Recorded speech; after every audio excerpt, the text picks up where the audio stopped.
Hello everyone, welcome back to Powerful Nothing, a Magic the Gathering Cube podcast. I'm your host Dan, better known on the internet as 2 Sweet MTG, and as always, I'm joined by my co-host James. How's it going, dude? Are you all set and ready for today? Sure am, ready to dive into some more modern cards. Oh yes, because today we have part 3 of our Cube review for Modern Horizons 3. In this episode, we're going to be looking at Green and Multicoloured. We have some sweet cards to talk about, so James, do you want to take it away with our first card of the day? Sure, we've got a pretty sweet one first up. This is a Basking Broodscale. It is 1 green for a 2/2 creature Eldrazi lizard. Has Devoid, so it's not actually green. And it has 1 green to adapt 1. So that's if it doesn't already have a counter on it, you can pay 1 green, put a counter on it at sorcery speed. And it has whenever 1 or more +1/+1 counters are put on Basking Broodscale, you may create a 0/1 colorless Eldrazi spawn creature token that you can sack to make a colorless mana.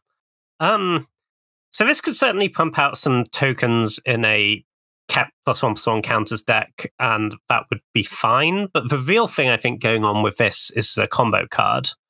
Certainly the easiest combo with this is Rosy Cotton, which is the 2 and a white. When it ETBs, you make a food token, and whenever you create a token, you put a counter on something other than Rosy.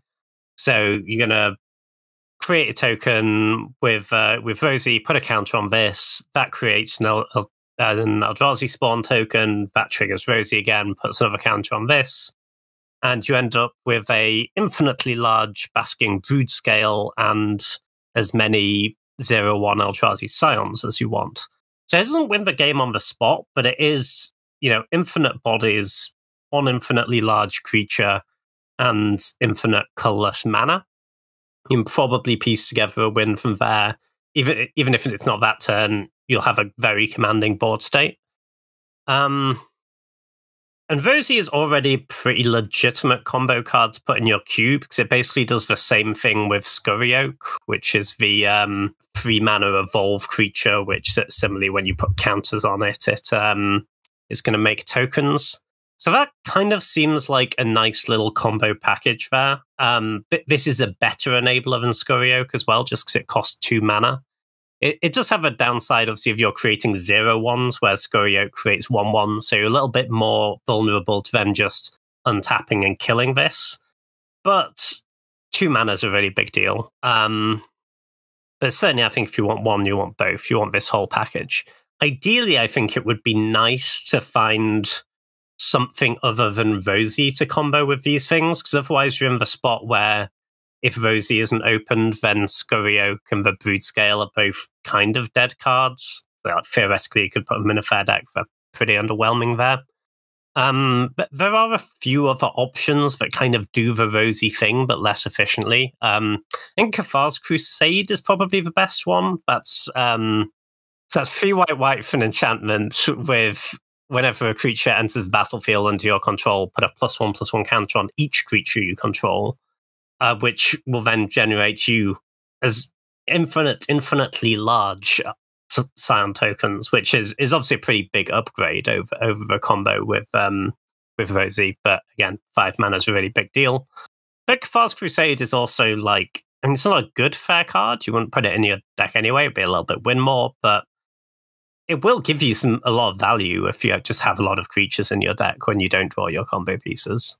And that works with both Scurry Oak and the Broodscale, which is pretty nice. There are some other options, like Mazarek goes infinite with the Broodscale. When you sack creatures, you put counters on all your stuff. It doesn't quite work how you want with the Scurry Oak, though, because you'd need a sack outlet. But yeah, I think this is becoming kind of a nice, interesting little combo package. Maybe a way to make all those creature tutors actually good. No, definitely. Yeah, I've had the Scurry Oak combo in my unpowered vintage cube for quite a while. It's not really come together, but that could be because I don't think no one's kind of really forced to draft it. So this being a additional redundant piece there is quite nice. For me, the main thing that's really interesting about this is that Basking Broodscale, Rosy Cotton, and Scurry Oak are you can run them all in a peasant cube, and there aren't as many just creature combos or combos in general that kind of peasant cube gets like available to it. Because that's the thing. So Basking Brute Scale is actually a common, and like there's even a combo in Pauper available. There's a card called Sadistic Glee, which is rocketed up in price because I think it's going to be a Pauper deck with this. It's 1 black for a aura. Enchant creature. Whenever any creature is put into any graveyard from play, put a +1 counter on enchanted creature. So that kind of does the Mazarek thing with Basking Brood-Scale. But that's a common. So, like, in theory, if you were in a 360 cube, you could have Basking Brood-Scale and Sadistic Glee as a combo in a Pauper cube. That's actually quite nice, if I'm honest with you. But there's not many 2-card combos that efficient you can put in a Pauper cube, for sure. Yeah, exactly. Kind of like that's one of the nicest things about this card. I think is I think it could see some play in higher powered level cubes, but just like that kind of creature combo thing is quite nice. And like in higher powered level cubes, it gets better with like creature tutors. Like maybe there's finally enough of these bits now where like Collected Company could see some play, because it's just like if you have so many combo bits, you just Coco end of turn and oops into your combo. We might not be there yet, but that is quite cool. But yeah, the fact that this combo also is a like Peasant and Pauper, I think is quite nice as well. Yeah, for sure. And it's just so big having a little bit of redundancy. Like with the Scurio combo as it is, I'm always a bit reluctant to spec on one half of it because I know there's just a pretty good chance I won't see the other half. So there is Herd Baloth, but that's 5 mana for a 4/4 that has the Scurio like thing. Like if a counter is put on it, you make a 4/4 green beast. So kind of like, but that is also 5 mana for a 4/4 in a world where, like, in my cube where I'm running like mythics. So exactly, and it's just gonna die, and you can't really do it all in one turn. Whereas this is like a combo piece I'm happy with, right? Like I'm not actually probably even gonna run like a Rosy Cotton and a Herd Baloth in my deck most of the time. I think it's just too inefficient. But like having 2 good efficient things that work with Rosy would make me interested in like specking on Rosy early, you know? Yeah, just knowing that there's more of the bits available to you in the cube, so you're more so you're likely to see them just on them being opened in the first place point of view. Yeah, that is quite nice. All right, marvelous. Let's move on to our next card. Next up, we have Birthing Ritual. This is 1 green for an enchantment that says, at the beginning of your end step, if you control a creature, look at the top 7 cards of your library. Then you may sacrifice a creature. If you do, you may put a creature card with mana value X or less from among those cards onto the battlefield, where X is 1 plus the sacrificed creature's mana value. Put the rest on the bottom of your library in a random order. So this is sort of the modern fair take on Birthing Pod. And the cards are actually quite different, but it is worth mentioning the similarities. Kind of like in the last video, we saw a recurring Nightmare variant for Modern, and similarly to that, kind of recurring Nightmare, that goes in 2 decks. We have the Reanimator deck and the slow, grindy value deck. Birthing Pod kind of does a similar thing. You have the slow, value, grindy deck, but also there's the more combo-centric version where you kind of go up your untappy chain and end up with a Kiki Cheeky that wins the game. So in a similar way with this to the fixed recurring Nightmare we saw last time, they've kind of taken away the combo element as much, because like you can't go up a chain. This happens once, you can't really abuse it as much. But as a value card, I actually think this is quite a good engine. Kind of like, I think we mentioned kind of like Kitchen Finks with the fixed recurring Nightmare, and that's exactly the kind of thing that I want to do with this. Like the fair, Jund, Abzani value style of Birthing Pod. Like this is good with like persist creatures and creatures with good ETB effects, and you just value out your opponent. And also, 7 cards is actually quite a lot. Like, yes, you can't tutor through your whole deck to find the exact card as you can with Birthing Pod, but 7 cards is a fair amount in a cube deck that's starting at 40 cards. Kind of like you're going through what like effectively like a quarter of your deck every time with this. That's actually pretty solid. And if you're in a green deck, you're probably going to have a good amount of creatures, so you're not really going to be whiffing too much. Also, the fact that it's end step, I do like. It's not, they haven't done us dirty and done it at the beginning, at like start of turn. So you can get your value straight away with this. You can go up that chain straight away and get a card from it. But just 1 green, I think this is pretty solid. Kind of like, I could definitely see where this doesn't get there in like higher powered level cubes where you need to be kind of committing to the board. And like, yes, you do need a creature with this to do anything. But the fact you get some value straight away, or at least on the turn you play it, I do quite like. And yeah, I think this is one I should probably test, because mine is a bit more mid-rangey, so yeah, I'm kind of here for Birthing Ritual. Yeah, I think the card's really cool, actually. I love Birthing Pod, man. It's so much fun. It made me extraordinarily sad when no one could justify putting Birthing Pod in their powered cubes anymore. Because it isn't good enough for any, sadly. But I think this is a really nice variation on it, actually. Like, as you say, it's obviously less combo-y, more value-orientated, but you kind of want all the value creatures you wanted in your Birthing Pod deck. Like, just anything that has a good ETB or death effect is going to be really nice here. And we've had some nice additions for that recently as well. Stuff like the Sandstorm Salvager, is it? The Green Blade Splicer. That's kind of the stuff you want. But this has some, like, obviously, you know, looking at 7 is much worse than tutoring, but this has some really nice upsides over Pod. Firstly, often you play Pod on 3 and then just you can't lock yourself into paying mana and life every turn. You just end up not activating it a bunch of turns, which can be kind of rough. And the fact that this doesn't require mana to activate as well means it kind of functions as an accelerant some of the time, right? You play this on 2, a 3-drop on turn 3. What's called Birthing Ritual it away into a 4-drop. It's kind of like you played a 2-mana accelerant, right? But this is going to keep giving you value as the game goes along. Like, imagine just play like some value 3-drop and then hit a Palace Jailer, right? It's really strong. It's also the way it's worded is really nice for you in a couple of ways. Firstly, like Birthing Pod, you had to get exactly 1 more, whereas this is X or less. I've definitely balls up my Birthing Pod curve a couple of times, like especially like more in Commander where you kind of lose track of what's left in your deck. But yeah, like for sure, and that means like you're gonna hit most of the time in a deck that is built to support this. You'll hit something pretty good in your top 7, and you get to look at the 7 cards before you decide if you sack your creature, and that's really good. Oh, do you? Yeah, that is okay. That's very nice. Yeah, that's good. Yeah. You're not committing anything. If you look at the top 7 and you don't have a good hit, you just put them on the bottom and move on with your life, and your creature's still there.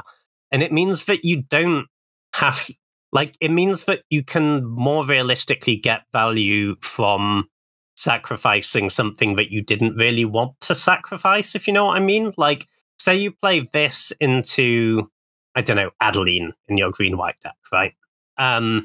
You don't really want to sack your Adeline, so if you had to pick, you wouldn't sack the Adeline. But if you're just looking at the top 4 and you're like, oh, here's my phenomenal 4-drop creature, I will sack my Adeline. That's really nice upside. And it just means it's going to work a lot more often, I think. Obviously, this doesn't go in every green deck by any means, but I think it's a pretty cool inclusion. I think it's really nice for your cube. I am tempted to try it in mine. I can believe it's still not good enough for Powered Cube, but I might give it a whirl. No, yeah, I think that's fair. Kind of like this whole set is making me, or is getting me to put back in just like Jund graveyardy value stuff with like the Goyfs from this set, with the recurring Nightmare from this set, that kind of stuff. And like that all seems like a very nice kind of just like synergistically miserable. Like what's the phrase? Or like the saying, or like lowering a shipping container of value on someone. That's what you're doing with this. That seems really cool. That seems good in mine, but too slow in yours and like Powered Cubes potentially. Yeah. No, because it could do some stuff in the graveyard decks as well, right? Like you'd like stack your Stitcher Supplier, get your Satan Wayfinder. Oh, game's over. You've already won. Yes, nice. All right, love it. Okay, next up we have Bridgeworks Battle. This is 2 and a green for a sorcery. With target creature you control gets +2/+2 until end of turn. It fights up to one target creature you don't control. This sounds like a mediocre fight spell. Why are we talking about it? It's because it's also a land. It is a MDFC. You can play it as Tanglespan Bridgeworks, which is a land that taps for a green, and it enters untapped if you pay 3 life. Otherwise, it enters tapped. This just seems like a nice low-cost way to get a little bit more interaction into your green decks. The like your red-green stompy deck's gonna really like fight and kill your thing, get in for more damage. Seems pretty strong, and especially and the more aggressive decks kind of care about the life loss less as well. So it seems like it has a good home. I think for me, the only downside with this card, and also kind of why we're not talking about all of them, because I think they're all like reasonable to put in cubes, but there is a point where you can only add so many of these like kind of low impact but good to include in your deck cards, right? You only want so many marginal upgrades over your basic lands, and you only want so many like dual lands with bad spells on the back. But I think this is one of the better ones, and I could see it being quite strong.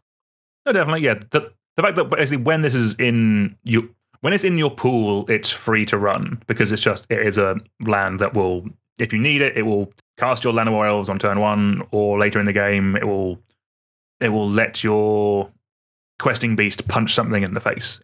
Yeah.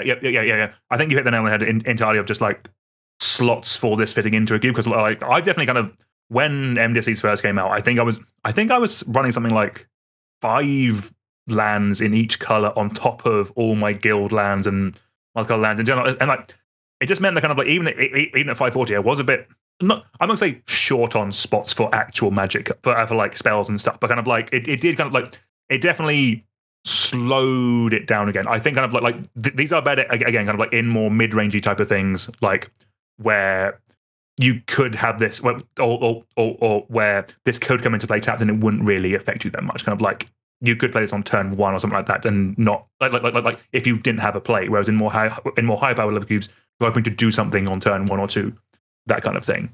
And yeah, as I mentioned last time, actually, I guess more with this one because it's in green. Yeah, these get better if you're doing the Field of the Dead type of thing, like lands decks, where you just want more of these in your cube. So kind of yeah. If you're doing that, then this will go up in value for you in terms of running it as a card, because it's not just a land with a different name; it's also a spell that someone can use. So that's a plus. Yeah, for sure. And you also just end up in a spot, right, where you kind of run out of spots for cool cards, and some of these have like interesting thematic effects, but quite a lot of them are like this, where it's just like a generically okay effect that costs a bit too much mana and a land, right? No, exactly. That's the thing, kind of like I guess because all the ones from this set, I think, are just generally better than all the uncommon ones from previous ones that we've seen, because these have what was the rare ability of being able to come into play untapped. Like that just is a huge base level increase over all the other ones. So I think kind of like if you were running some before, like there's like I'm going to butcher his name, it's like Tangle Flora. It's like there's a 1 and a green for a 1/1 that can tap for a mana on one side or be a land on the other side, but the other side always comes into play tapped. And that's very slow compared to like this. Like this can be the untapped land that you need when you need it to be. It's not a tap land, and that is, I generally just don't like tap lands in my cube decks anymore, unless they're doing something very specific that like a deck wants. Yeah, for sure. Like cube is powerful now. Tap lands you need to justify your tap lands. Yeah, exactly. Like I think the only one I've added in recently was I added in one of the Surveil lands, because there's sort of a combo with it where you can go through your whole deck with the Surveil, and that's Oracle people, but that's for another day. Yeah, I don't mind the Surveil lands, to be fair. I think they are quite good, especially because like you can fetch for them, right? And you can turn your fetch land into a Surveil. It's kind of nice. Yeah, that's it. Yeah, that's exactly it. Does something additional rather than just like fixing you or something like that. But yeah. Yeah, for sure. All right. Let's move on to our next card. We have another Pauper card today. Next up, we have Colossal Dreadmask. This is 4 green for a artifact equipment with living weapon, which means when it comes in, you create a 0/0 black germ token attached to it. The equipped creature gets +6/+6 and has trample, and it has equip 3 green. So I don't actually think Colossal Dreadmaw actually sees that much Pauper play, despite the meme it was for quite a while, just appearing in every Magic set for like what felt like 2 years. My guess is, however, that this one might see some play. It comes in as a 6/6, which if the creature gets answered, you can just equip it to a mana dork, and then it becomes another 6/6 with trample. And then you can start just getting in for damage again and again. They need either multiple removal spells or they need to answer this. Like yes, I guess an artifact is more likely to die than a creature, just because it dies to your shatters as well as your black removal spells. But kind of like for like black removal spells, they will need like multiple, because you can just keep equipping it to creatures. I think this is very solid. I don't think Pauper really has an equipment theme, but I think this is just a good, fine Magic card that's interesting enough for Pauper that it could see some play. Yeah, this card actually seems pretty strong in pauper cubes to me. Like, the games go long in those cubes, you know, and it's if you can't kill the equipment, it's going to be kind of miserable playing against this. Like, if you're just trying to one-for-one their creatures, and then all of their creatures are a huge threat, because you just keep pumping mana into this. That kind of seems like a pretty legitimate late game plan to me.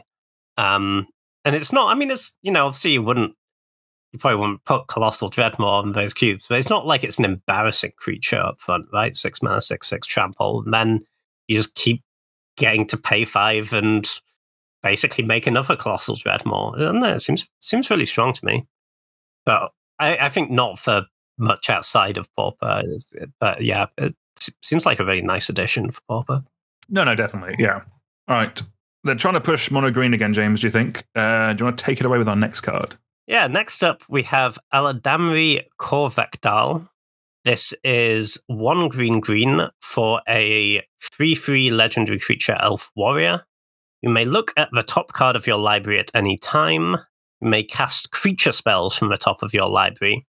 And you can pay a green and tap it, and tap 2 untapped creatures you control to reveal a card from your hand or the top of your library.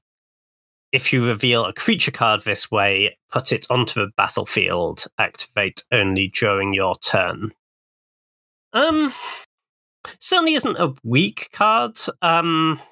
It does a lot of things, but it to me it seems like it. Well, there's sort of 2 modes of this, right? You're either just playing it for value of you're very creature dense and you want to try and cast some spells off the top of your library, and that's fine. But it is also very slow, because the thing is, you end up in this spot, right? But it's in a lot of ways, I think it's a lot weaker than something like Courser of Krufix letting you play lands off the top. Because most of the time, a land is just a land, and you just want a land drop. Whereas getting to play creatures off the top of your library, you're often, you know, you're happy, obviously, if you just hit any creature on the top of your library, because the majority of your deck isn't creatures. But then even when you do, it's pretty unlikely that it's like, that was the creature you would have cast this turn otherwise, right? So you're going to just end up playing off curve a bunch to try and get value, or just not getting the value, and then this isn't really doing a lot for you. So I don't love that as a starting point. And then the sort of Elvish Piper ability to put creatures into play, like, obviously there's going to be games where that's great, but it's just a lot of setup. Like, 2 untapped creatures plus this is, you know, there's games where it will come up, but it feels like you need a lot to line up to have that plus something great to put into play.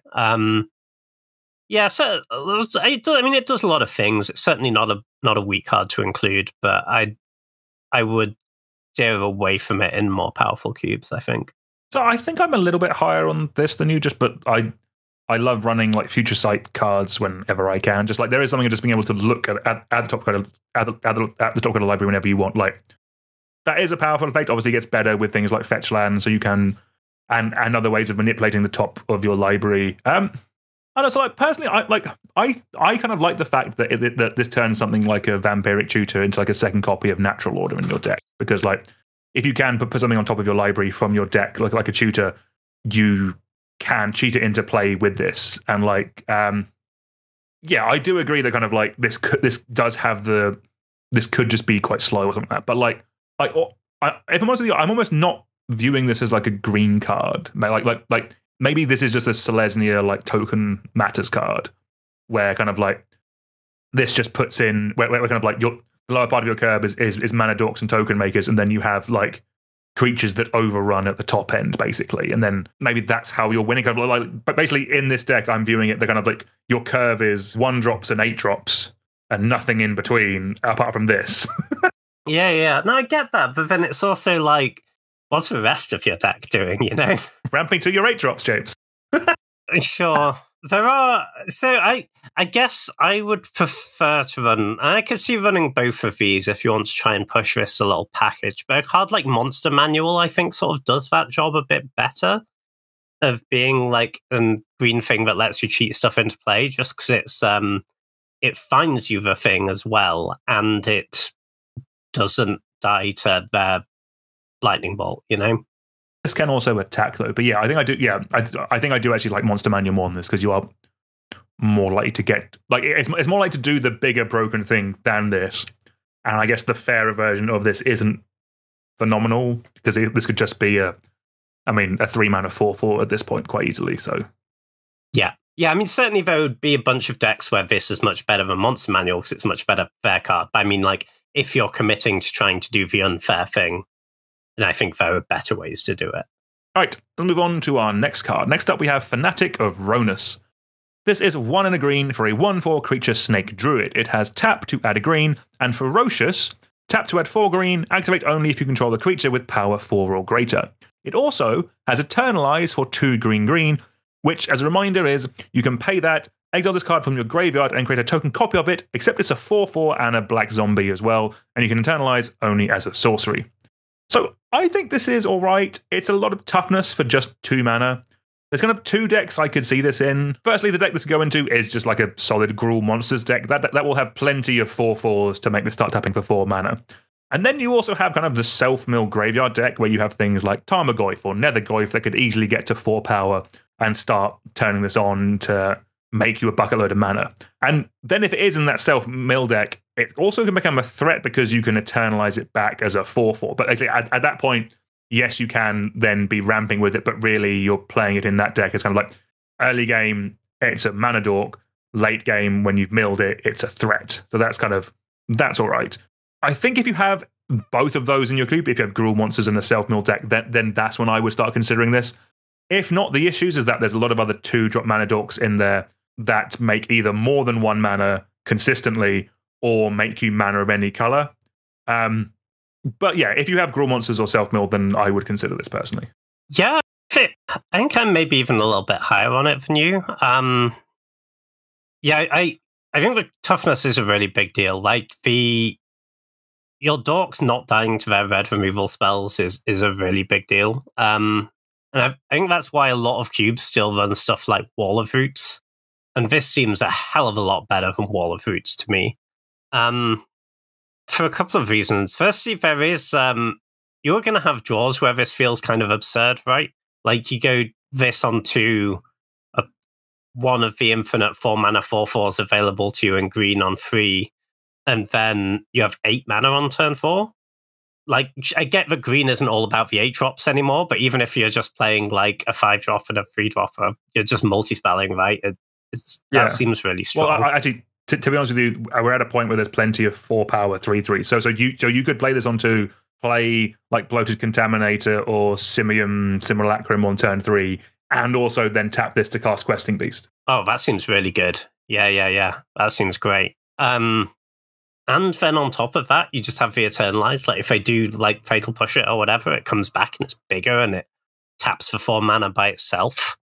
And, sometimes you'll mill it over or whatever for the graveyard things as well. But I don't think you need the graveyard stuff. I think it's just a strong 2-mana dork. I agree there's a ton of options, but I think this is one of the best ones for me. Like, I probably still like Caryatid over this just because they can't kill it and it taps for any color. But I think this is maybe the best 2-mana one outside of that. Okay, that's cool. Nice. Sweet. Yeah. Maybe I should sleeve this boy up. All right. Next up, we have Flare of Cultivation. This is the green flare, obviously. It is 1 green for a sorcery. As with all flares, you may sacrifice a non-token green creature rather than pay this spell's mana cost. And you search your library for up to 2 basic land cards, reveal those cards, put one of them onto the battlefield tapped, and the other into your hand. It's Cultivate. Cultivate's an alright card. I think it was a few years ago it sort of dropped out of being good enough for really, really high power cubes, but still a very fine card. And I mean, double green is real, but I think this is still a decent amount better in most decks. To make the 3-cost bit work, though, you do need like cheap creatures that you're happy to just sacrifice immediately, basically. And like, that's okay with a dork, but not really great. Like, you're not actually down a card, right? You exchange your dork for 2 lands, and you're not accelerating more, but you're still have some extra mana.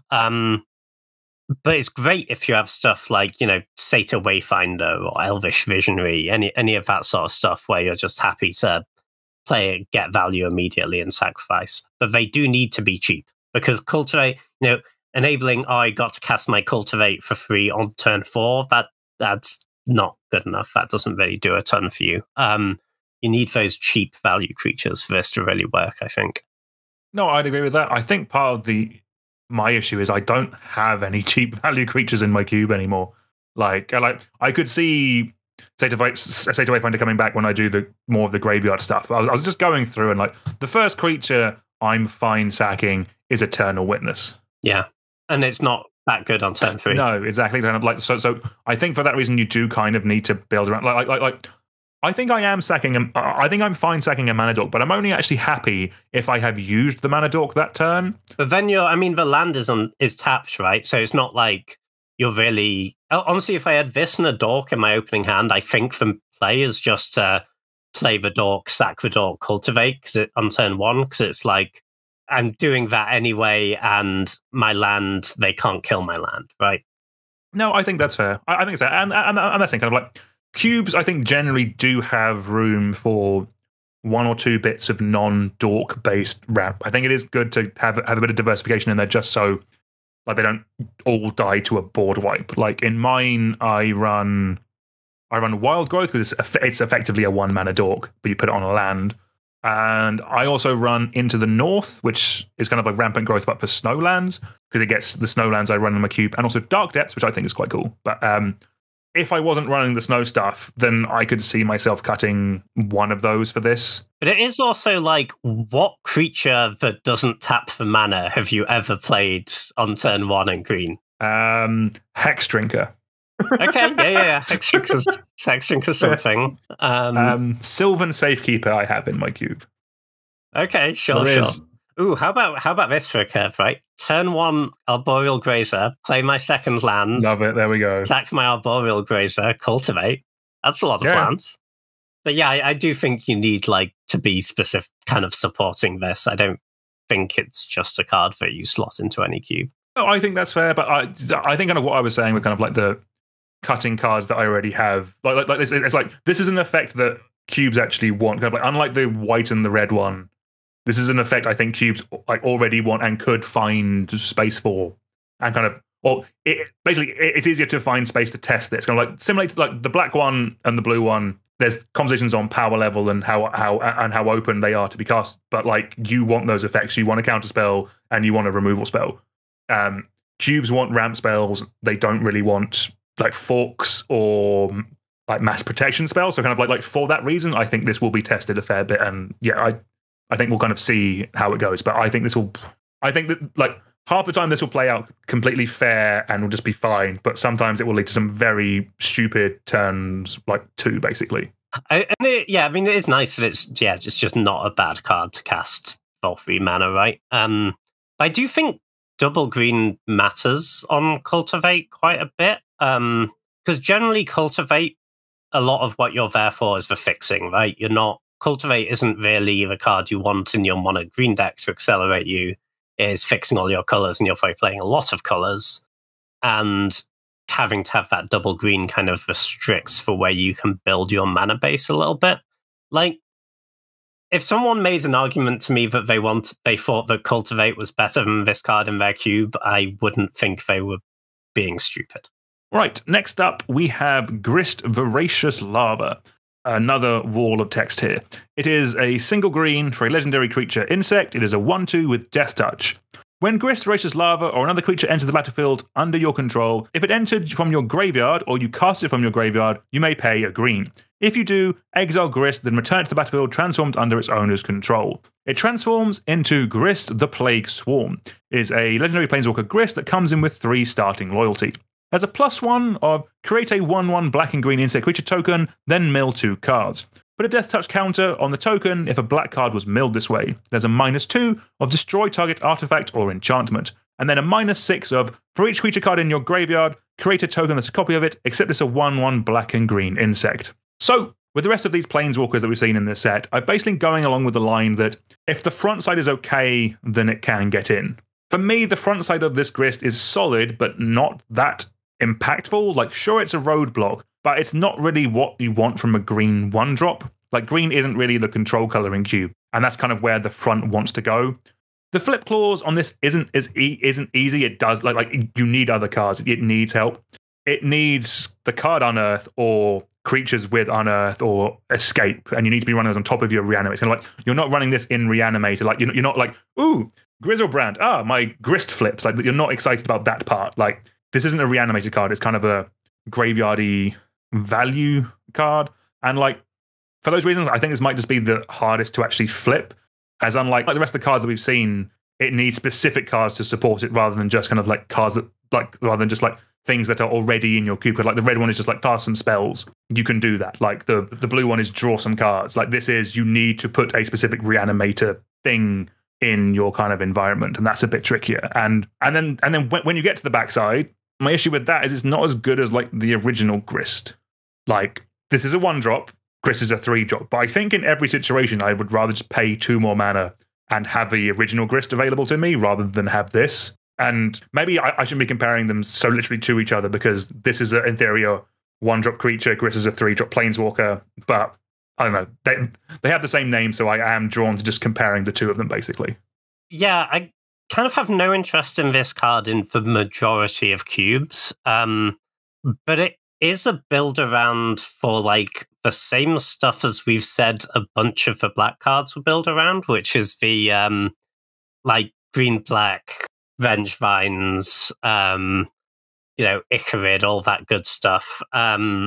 If you want this card in your deck, you want like Prized Amalgam in your deck. I think you have to be pretty about this. I'm not into this for like, I have a couple of ways to trigger it. I want my deck to be doing this. I want to be running Hogak and stuff, But I think it is a pretty strong card in those decks. Like, so 1/2 Death Touch, it's like, yeah, you won't run it anyway, but it does like do quite well at buying you time. And a thing those decks kind of struggle with is like, yeah, they can do some powerful stuff, but it takes a while to set up.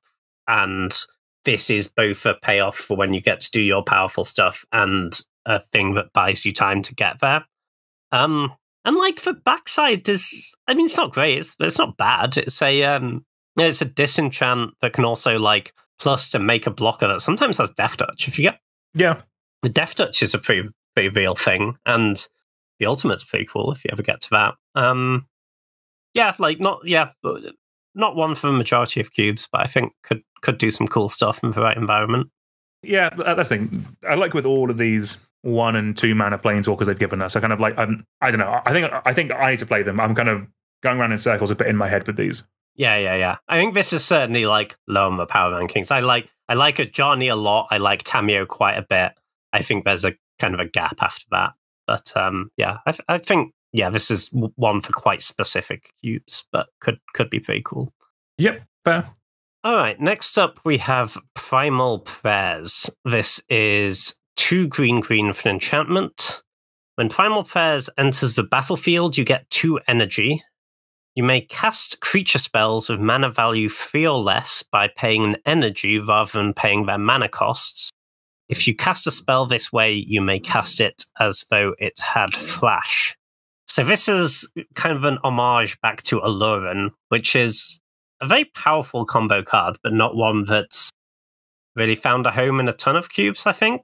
But it doesn't actually really combo the same stuff as Aluren, because Aluren just, the idea you get to keep casting the same thing, right? It's this without the energy cost. But this kind of does have its own distinct combo from Aluren, which is kind of cool. If you have this with Greenbelt Rampager, which is a card from Kaladesh, it's green for a 3/4. But when it enters the battlefield, you pay 2 energy if you can't return it to your hand, and you get 1 energy. So if you cast Greenbelt Rampager off this, and you just have the 2 starting energy, paying puts you down to 1 energy. You then can't pay the 2 energy, so you return it to your hand and get an energy, and you're back in the same spot. So you can just keep doing that. You can cast it as many times as you want.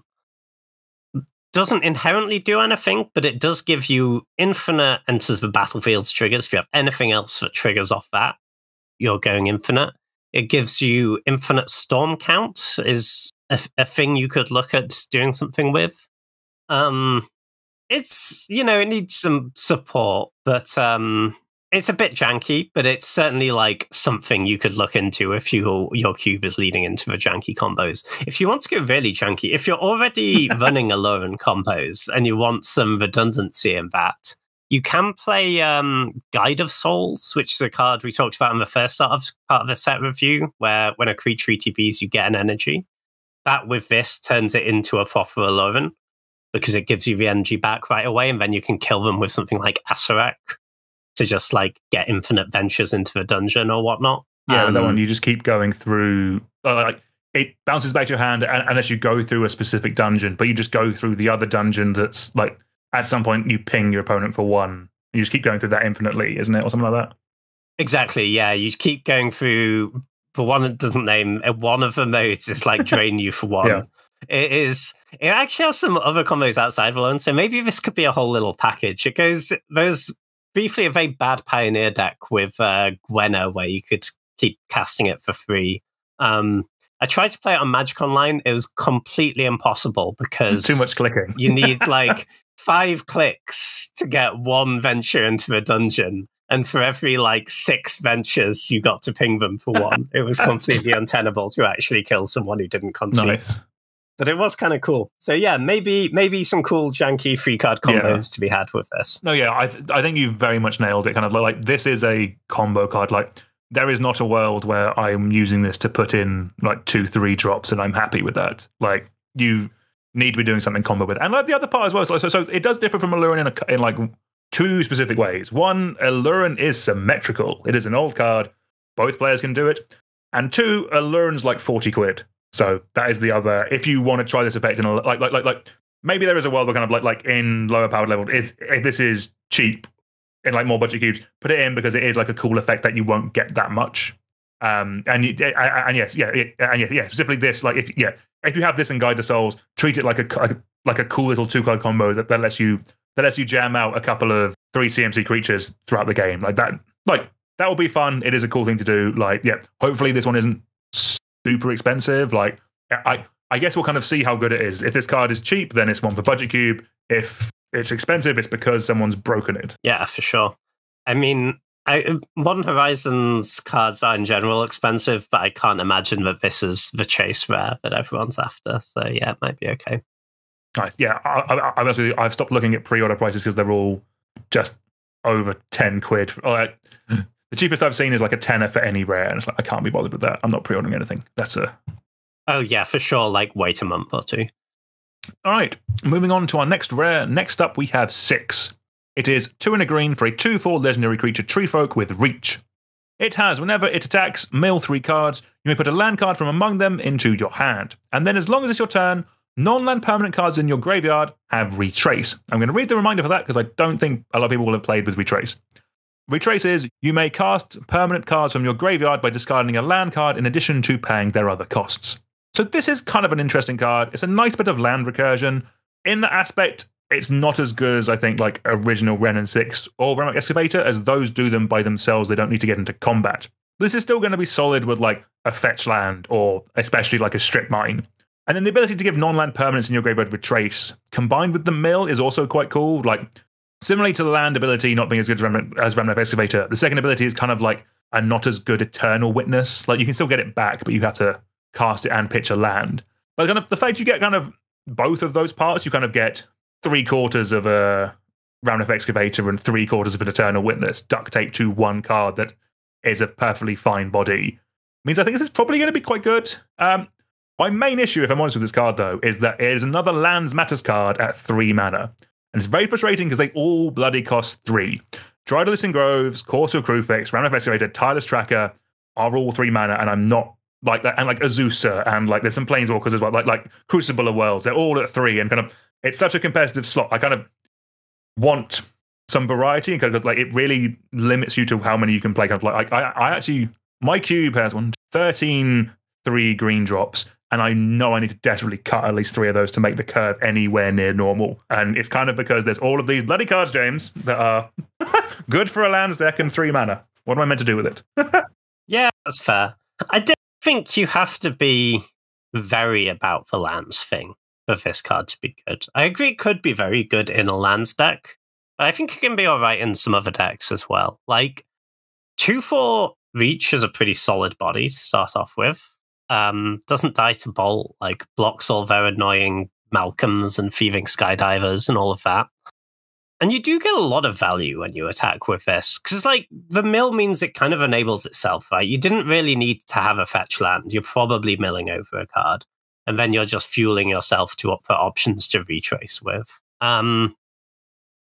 Like, compare this to like Sentinel of the Nameless City. I think is a pretty premium card at this point, and I don't know that this is better, but I think it's comparable.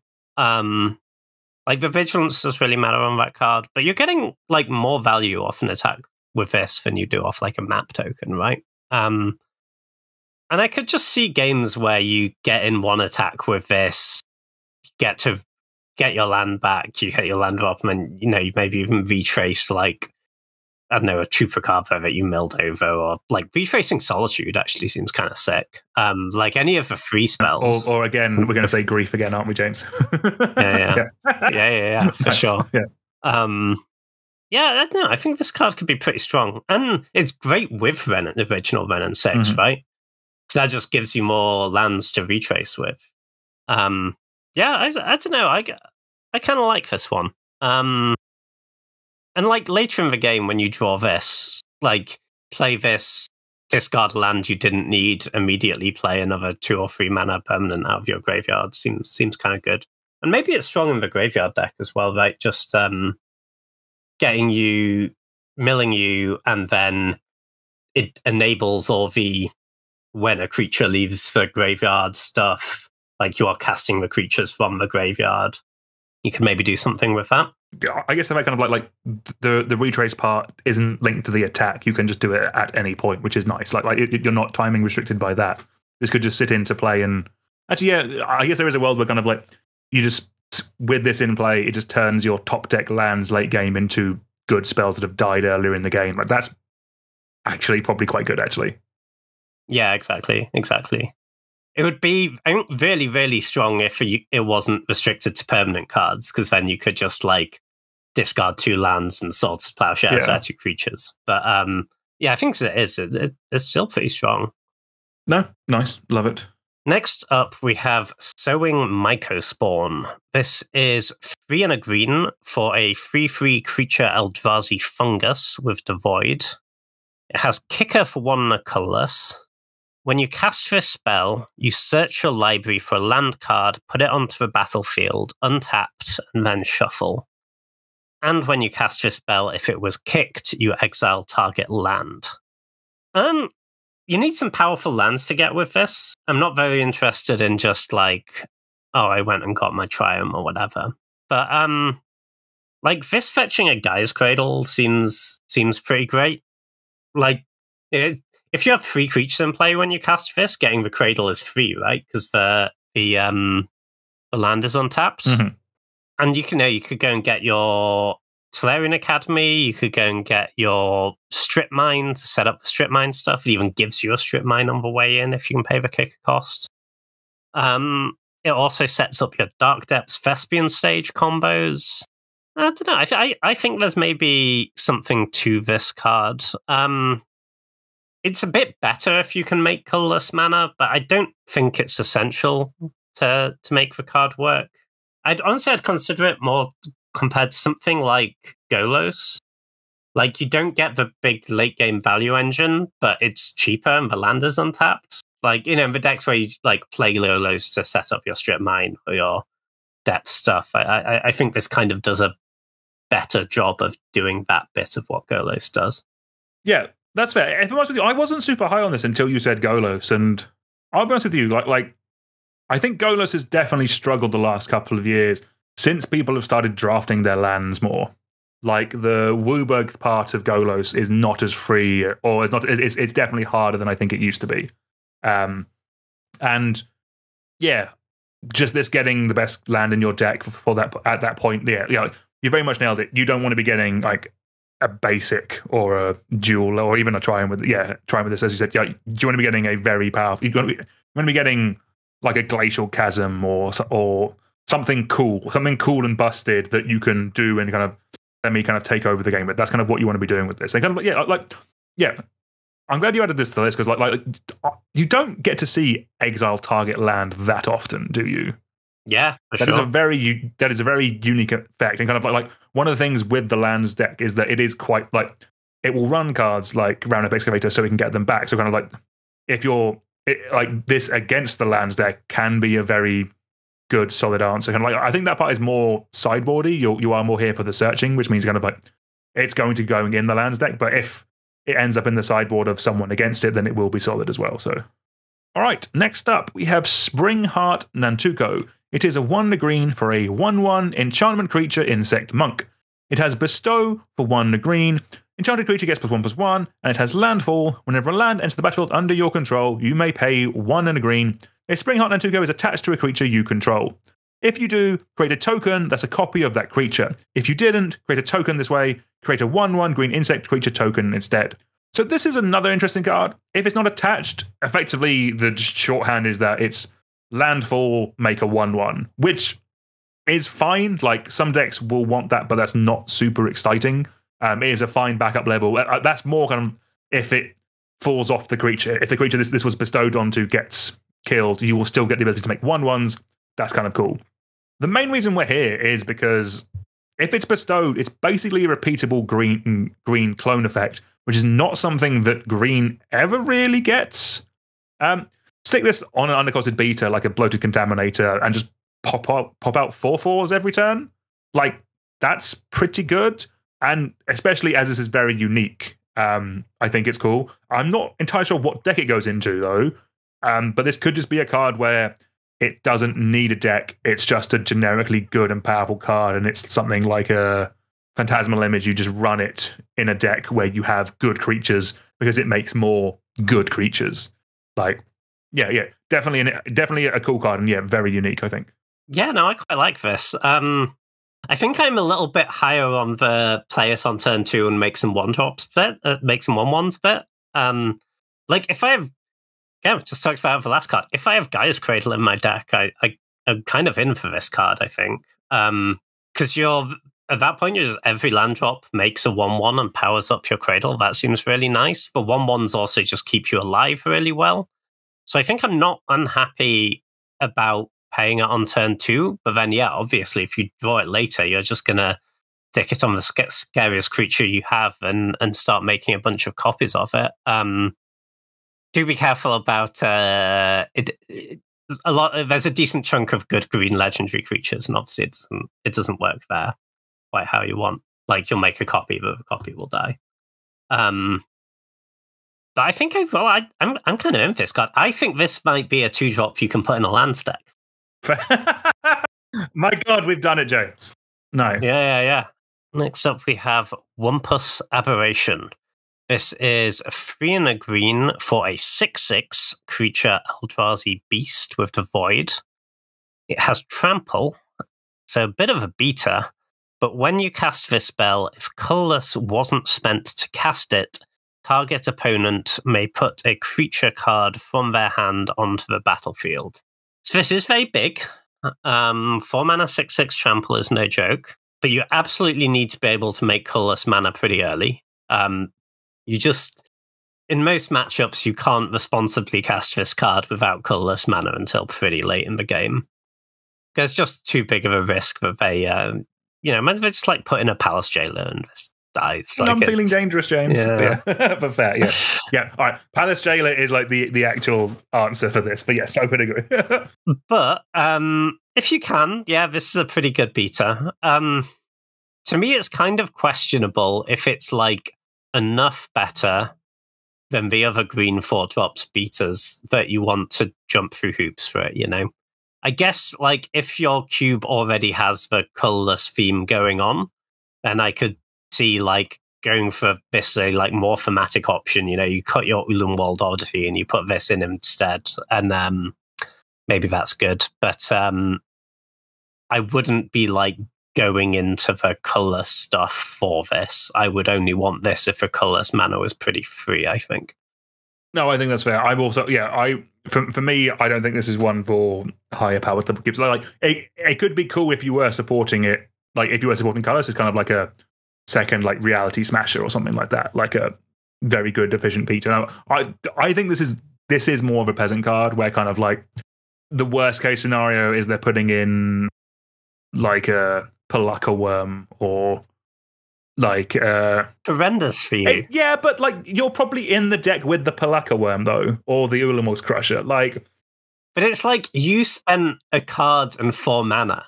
Yeah, and they be fine. didn't spend any mana. Like, this needs to be a lot better than the thing they put in. They'll put in a 3-drop or something. It's fine, James. Come on. Yeah, that's terrible. That's terrible for you. Yeah, and then they have to block with it, and you win. No, I am. Yes, I am. I agree with everything you said about all the downsides about this card, but it's still cool. Like effectively, this is a peasant show and tell. But you know what you're getting. You are getting the 6/6. Yeah, you're getting. You know what you're getting with show and tell. It better not be a like 6/6 trample that doesn't do anything else. Like Thoughtseizes is legal. There you go. You set it up. Yeah. Okay. Yeah. I am being a little bit facetious with this, but yeah, I think part of it is like this is the type of Magic I would like to play, but I know it's probably not good enough. Like this seems like a slam dunk for my like mystery booster at home thing rather than any of my actual cubes. Yeah, but I like it there. Fair. All right, next up we have Abstruse Appropriation. It is 2 white and a black for a instant with Devoid, interestingly, and exile target non-land permanent. You may cast that card for as long as it remains exiled, and you may spend colorless mana as though it were mana of any color to cast that spell.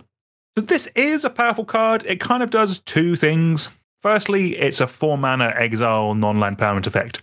At doing that, it's only like 1 more mana than something like Anguished Unmaking, which is a fine card, but hasn't been. Which I haven't run in Cube for a hot minute because it's a bit too. I like to run more kind of signposty cards in my gold sections. But the second thing this is doing is sort of like a Fractured Identity sort of effect.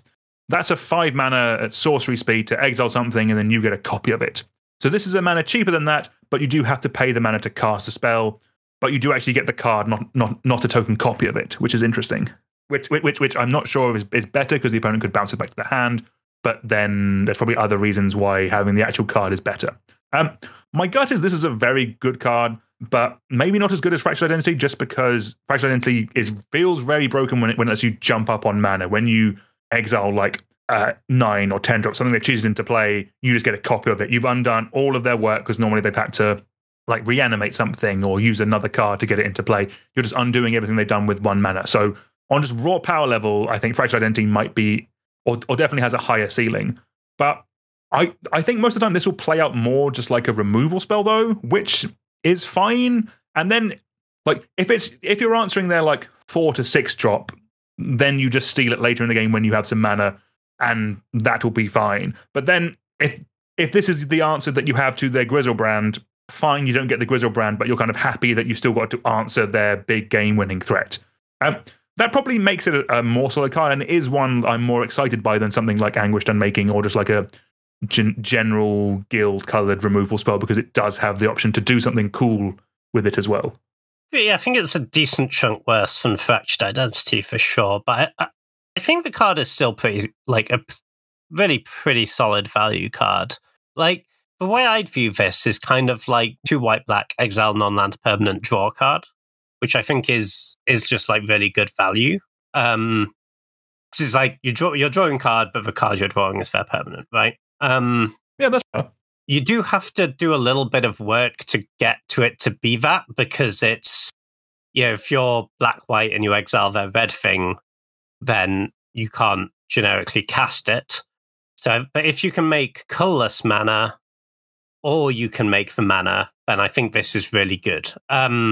So yeah, I'm happy with this in a white-black deck which has a few colorless sources. Like, I get 3 color sources, I'd be pretty happy. Or in just a 5-color deck. Like, you don't need colorless mana if you can just make 5 colors. Like, in my like 5-color green pile, I think I'm probably running this every time. Fair. Or like a 3-4 color deck where you just have some triomes that will randomly fix you for other colors, something like that. That could work. Yeah, exactly. Yeah. Because it's also like you can kind of decide, like obviously in some spots they play a thing that you just need to kill even if you can't cast it. But there will be spots where you can like kind of afford to pick the thing you kill by the thing that you're able to cast, right? Like if they're like a green-black deck, you can kill the black creature, not the green creature, because you can cast it. That's fair. Yeah, that's cool. Nice. Next up, we have a card, James, that might be one of our first pre-bannings, potentially. There's potential with this. Oh, yeah. Well, I think they said they're going to give it a month, maybe, and then ban it. But yeah, certainly not long for this world in Pauper. This is Cranial Ram. It is a black and a red for a artifact equipment. It has living weapon, so when it enters the battlefield, you create a 0/0 black Phyrexian germ creature token and attach this to it. And it says, equipped creature gets +X+1, where X is the number of artifacts you control. This seems like, in the red-black artifact aggro deck, which is very real, I think that was like a really dominant deck in your cube at one point. This seems really sick, actually. It isn't going every deck, because it is mostly just that deck, but this is just pretty reliably going to get very big, and sure, it will just trade with something at some point, but that's fine, because then you're going to put it on any creature you have flying around, and the artifact decks are really good at just having a lot of random 1/1s lying around to wear this. It's pretty cheap to equip at just 2, so like you can just keep putting this on a creature, send it in, it trades, or they bend a removal spell on it, and then you put it on the next thing. It's also particularly, it's absolutely incredible with Thopters, right? Oh yeah, the flying is like, miserable. If you're going wide, yeah. Like if you're going wide, then you just stick this on a flyer, and it's just going to like have 8 or 9 power, then they're going to be real dead real quick. Yeah, I think, yeah, for that specific deck, I think this is an absolute home run. No, definitely, yeah. Like, yeah, completely agree. Like this one could be very scary. Kind of like, I don't think in like Pauper cubes it's going to be as scary as in specifically Pauper, because specifically in Pauper and constructed formats you can have like multiples of like the artifact lands, that kind of stuff. Like you do need that level of support in your cube if you are thinking of doing stuff like this. Like, for example, in my cube where I have this kind of deck, I'm running something like Drossforge Bridge, which is the artifact Rakdos land in my guild slot to kind of like just boost up the number of artifacts that you have. But if you are supporting that, yeah, I think this is very scary. Kind of like in my notes, I'm like somewhere between Cranial Plating and Nettle Cyst, and they're both very good cards in that deck. Not buffing the toughness isn't as good as Nettle Cyst, but Nettle Cyst is a rare, and this is a common, and yeah, this will just kill people. Yeah, I think a very solid card. Yeah. I think that the sort of red-black or red-based aggressive artifact stuff is not something that exists in every cube, so it's like people maybe aren't familiar with how powerful it can be, but red in particular is just really good at chucking out a lot of disposable. Like it makes so many treasures and bloods and clues, and the new one that they just made that I can't remember the name of. They do just stack up really quickly. Like, you know, you play like a generous plunderer and whatnot, and you're just going to town with this. Yeah, really strong card, I think. No, exactly. Yeah, just on top of just like there's also a bunch of very strong, very cool artifact creatures that can just kill people. Like what I have in mind, Eyeside Golem, Cyberman Patrol is a new one that's quite cool. Gives all your artifact creatures a flick 3, so they're always taking damage. Like Patchwork Automaton, Porcelain Legionnaire is a classic. Like Sir Ginger, the Meal Ender. There's just and Phyrexian Dragon Engine is an absolute house. Kind of like that's your deck with this. You're just turning artifact boys sideways and really killing your opponent. And yeah, the fact that this scales with everything that your deck is doing is quite scary too. Sure. Nice. All right, next up we have Cursed Wombat. This is a black and a green for a 2/3 creature Nightmare Wombat with Adapt 2 for 2 black and a green. And it also has permanents you control have whenever 1 or more +1s on counters are put on this permanent, put an additional +1s on counter on it. This ability annoyingly only triggers once a turn. Did they not get the memo that this is a Modern Horizon set, James? Dreadful. So if you're in the +1 on counters deck, then this is basically or sort of another copy of Winding Constrictor. Winding Constrictor is better if you're doing things like poison or energy, because it will count all the counters that are being put on everything. This is just on permanents you control. But if you're not doing poison or energy or that kind of stuff, then this has play there. I'm not going to say it's better because, yeah, the once per turn part really sucks, but this is a better creature to attack with than the Winding Constrictor because it has the adapt and it will get big and can actually be a beater in that deck. If you're already doing the Constrictor thing, Peasant probably, then you probably would consider running this as well. I think I'm running Winding Constrictor in my cube right now for the +1 counters deck, and I don't think I want this just because of that once per turn thing, but in Peasant, where this will effectively be another copy that can kill people, I think this is fine.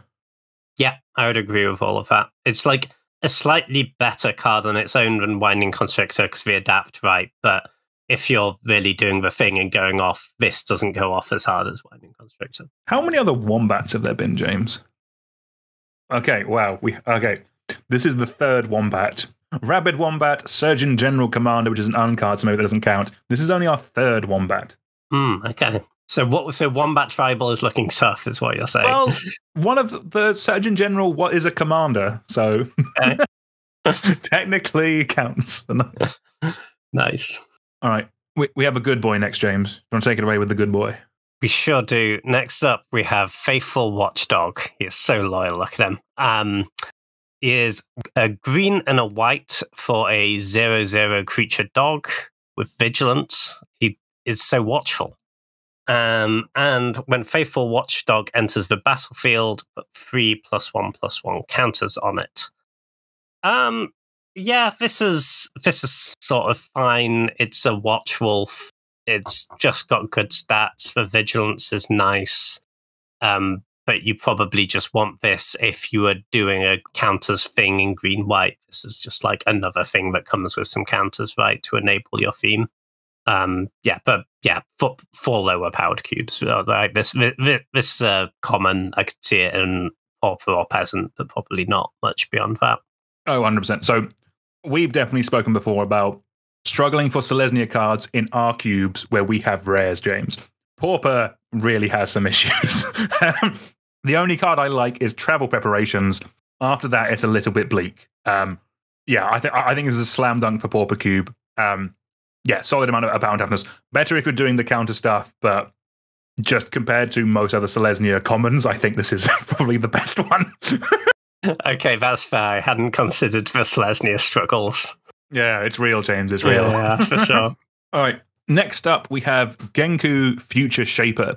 It is 2 a white and a blue for a 2/5 legendary creature, Moonfolk Wizard. It has, whenever another non-token permanent you control leaves the battlefield, choose one that hasn't been chosen this turn. Create a creature token with one of those characteristics, so you can choose either a 2/2 white fox with vigilance, a 1/2 blue moonfolk with flying, or a 1/1 black rat with lifelink. It also has pay 3 a white and a blue to put a +1 counter on each creature you control. So this seems like kind of like an interesting token maker. It's weird that this could just be a mono green card and I wouldn't bat an eyelid, but so the fact that this triggers when non-tokens leave the battlefield means that it will trigger off of like fetch lands, things like that, which is nice. And also when things die or when things are flickered. So this with like something like Brago that can flicker any number of your team seems pretty good. Also, at a base level, this is limited to making you 3 things a turn. But if you flicker this permanent, you could then flicker other things, and you've effectively reset Genku. So that's how you can make more than 3 a turn. It is with the flickering thing, which is probably where I think this will have the most easiest home anyway. Then later on in the game, you can just sink all your mana into making your board state kind of powerful and grow it that way. I think it's cool. I think this is one for lower powered leveled or more budget environments, just because Azorius has a lot of solid options. Like we have 2 Teferi's and a Fractured Identity that's kind of hard to chock through for any card. Fun card if you're doing the flicker thing. It's a more interesting card in those than just like a generic like 4th or 5th flicker spell. It's like a cool thing to actually flicker, I think. So for that reason, I think it could be cool. Yeah, no, I think this is a nice little blink build around, right?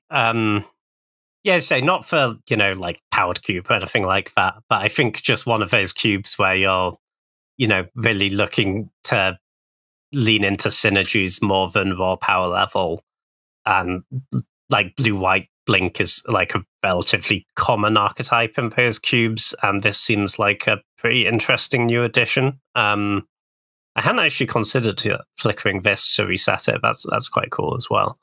But yeah, it's also like, it's often you see these and it's like whenever one or more non-tokens you control leave the battlefield, whereas this is just whenever another non-token permanent leaves the battlefield. So, if you have, say, Vargo or something like that that's flickering multiple things at the same time, you're going to get, you can get all 3 triggers, which is quite good. And then late game, this activated ability is going to be pretty real, right? Just start paying 5 to put counts on all your team. It's kind of a good mana sink.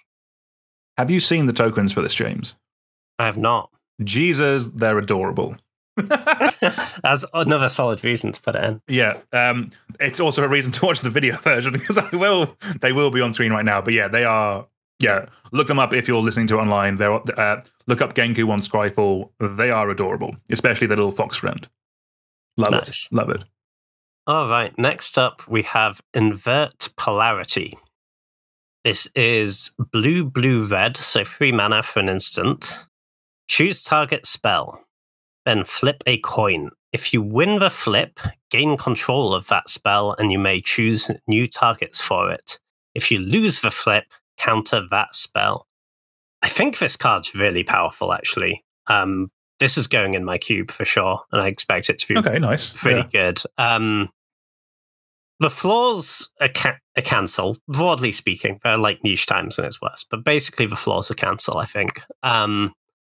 But when you win the flip, like imagine they just cast like any 4 mana proactive spell and you win the flip. Like you just like Fractured Identity it off the stack. It's kind of insane. Like that's just gonna steal a lot of games, I think. I say there are some like times when it will end up being worse to win the flip than counter it, right? Like mostly against symmetrical spells. Like if they cast a draw 7, right? And you don't want to copy it, because if you were countering the draw 7, then it means you don't want it to happen, and it's a symmetrical thing, right? Or similar with a sweeper. But generally in Izzet, you're not that scared of sweepers. But yeah, so it's just be aware of that. But I think just the potential to just run away with games really quickly, this I think is kind of insane. I imagine they just like play a 4 mana planeswalker and you get their 4 mana planeswalker and they don't have theirs. Like that's just going to win the game on the spot. Sometimes it's going to be really hard for them to come back from that. So I actually had this down as not one for higher power level cubes, just because you can't like RNG, like you can't guarantee what you're going to get. Like would you put in a 3 mana counter spell? I guess like it 50% of the time you're very happy with this. 50% of the time you're kind of fine with it, but you do still have to be able to cast it. I guess the big thing for me was I guess the Izzet decks in my cube tend to play to the board a bit more. I think that's kind of how they are in more mid-rangey, like more budget style of cubes than like powered cube, I guess. Kind of like in mind, like they are more about like third path iconoclast and like prowessy style creatures, or like token go widey stuff. Like the spells and the stuff you see a lot in Izzet decks are more kind of go wide. So it not hitting board wipes isn't like, I think it's bigger in mine than it probably is in yours. Yeah, that's fair. I think I'm honestly more thinking about this in like a Jeskai control deck, Yeah. Yeah, because also the decks that really play to the board just are less interesting, especially like more expensive counter spells anyway, right? Because you're just going to be tapping out a lot more. But in like a Jeskai deck that can play at instant speed a bit, like I think this card's going to be really strong. And like I could see, splashing for this in blue-white, honestly. I mean, this is definitely like cooler than like a mana leak. My gut is just the mana cost is going to be a bit harder to kind of get when you want it. But like if this is more like a late game, like on turn 6 you play a 3-drop, you pass with 3 mana up. Maybe that's more kind of where this is better, because like your opponent's more likely to be doing something big rather than just kind of like this is a counter spell to have all throughout the game. It's more for that one gotcha moment later in the game, basically. I think, honestly, the way I'm seeing this, if I'm passing with this up and they cast really anything remotely impactful, I'm just snapping it off. Because, like, say you're against White Weenie, right? And on turn 3, I think you just pass with this up. Like, around the play, you're like hoping to get a 3 or a 4 drop. But if they just cast Luminarch Aspirant, I'm just casting this. Because, like, the ceiling is like, fine, I traded for a spell. No worries. And, the floor is like, fine, I traded for a spell, not a problem. But the ceiling is, I now have this pretty good threat which can attack or block. And, like, that's just such a good 2-for-1. Because, yeah, it's a 2-for-1 where I didn't need to invest any more mana. Fair, nice. Yeah, I could imagine this being one that's probably actually going to be quite cheap. Like, yeah, oh no, pre-ordering for a tenner, but it's a rare. They're all pre-ordering for a tenner. Let's not worry about it. It'll be fine. It'll be £2 in a week. Don't worry about it. Yeah. Sure. The I guess the other time that is worth mentioning that this is is potentially worse than an encounter is if they use a removal spell, but they don't have any creatures. Yeah. Then that's, you don't want to win the flip, or you want to just save it for something else. But if they do have a creature, it's phenomenal. Like the story where they try and swords your guy, and it's like, surprise, my guy lives and your guy dies. That's so good. And also worth noticing, because I made this mistake when initially reading this card, you can counter counters with this. It does work. You change the target of the counter spell to itself, and it's counter target spell, not target spell an opponent controls. Like there might be one or something like that that's weirdly worded like that, but like, yeah, most of the ones we run in Cube will be worded to how you wanted them to be. Okay, right, we're powering through gold. Next up, we have Kudo, King Among Bears. It is a green and a white for a 2/2 legendary creature bear. It has other creatures have base power and toughness 2/2 and are bears in addition to their other types. So we have a literal hate bear now, and this is a pretty unique and extremely annoying effect. I think it has a few places. So the first is in like a low to the ground Selesnya deck where you're going wide with creatures, maybe you're playing some tokens, and then this means that the more expensive spells your opponent casting, like they're getting less from them. Kind of like for each 1/1 you put on the board, it's now a 2/2. If they're playing like 4/4s and 5/5s, it's a 2/2. You will win by just having more things in general, and then you win with like an overrun effect. That seems like a pretty solid standard kind of green-white go wide kind of deck. The second place where I actually really like this is the +1/+1 counter deck. That deck is Selesnya, which really helps. And basically, if all the creatures are 2/2s, but yours are getting counters on top of them, then you will have a bigger board of creatures, and that's how you win. Also, with that version, it's not the end of the world if you don't draw Kudo or it gets removed, because you're still doing your game plan, you're still having your things grow bigger. Basically, Kudo is kind of a weird win con in that deck because you're just shrinking everything down, but again, your creatures will be bigger. Which is where I think I actually quite like this. And again, because this is such a unique effect, I think it goes better in a deck where it benefits the deck rather than is what the deck is trying to do, because you don't get many of the... There aren't any of these there aren't any other of these effects in Selesnya for you to kind of build around. But in the counters deck, I quite like this, and I think this will be fairly strong. And that's probably I have that in my cube right now, and I'm probably going to give it a test. Yeah, no, it seems pretty good. Like it in tokens, I like it in counters. Let's just bear in mind, when everything's a 2/2, stuff like just evasive creatures get a lot better, right? Yeah, but yeah, or just any way to buff up your creatures, because the default is just going to be a bit of a board stall. Also, bear in mind, pun not intended, but I'm happy with it. But appreciate it. Also, bear in mind when you've got this in play, if you're like, great, okay, I'm going to swing all of my 2/2s into all of your 2/2s and we're going to trade off. But all of your 2/2s were 4/4s before. If they have instant speed removal for this, it can go really poorly. Yes, you can get blown out. Like the scenario where you attack with all your creatures and then they kill this and suddenly all of their creatures are bigger and eat all of your creatures is just something worth thinking about in the game.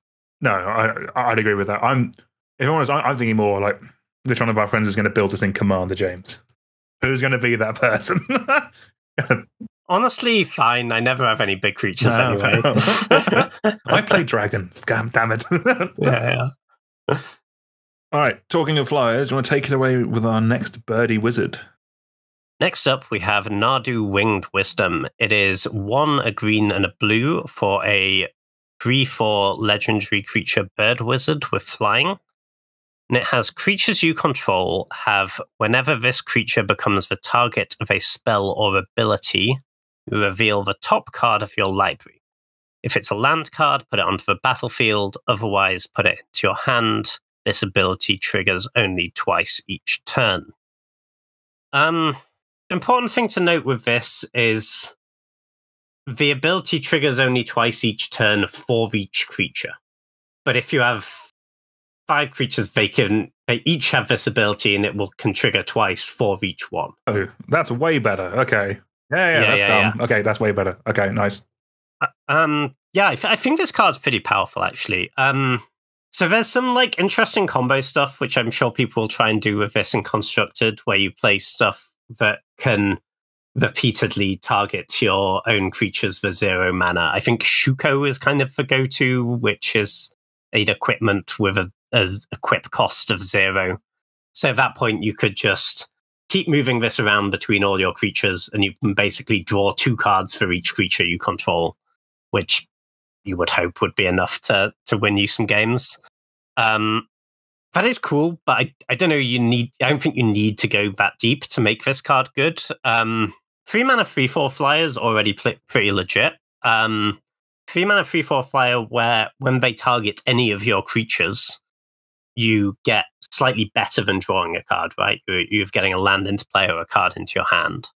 But that already seems quite good to me, even if you have no ways to target your stuff. Like, I'm not saying it's like that on its own is good enough for like super powerful cubes, but I think that is a very solid card. It's just like a nice kind of overstated flyer that's going to kill some planeswalkers and then kill them.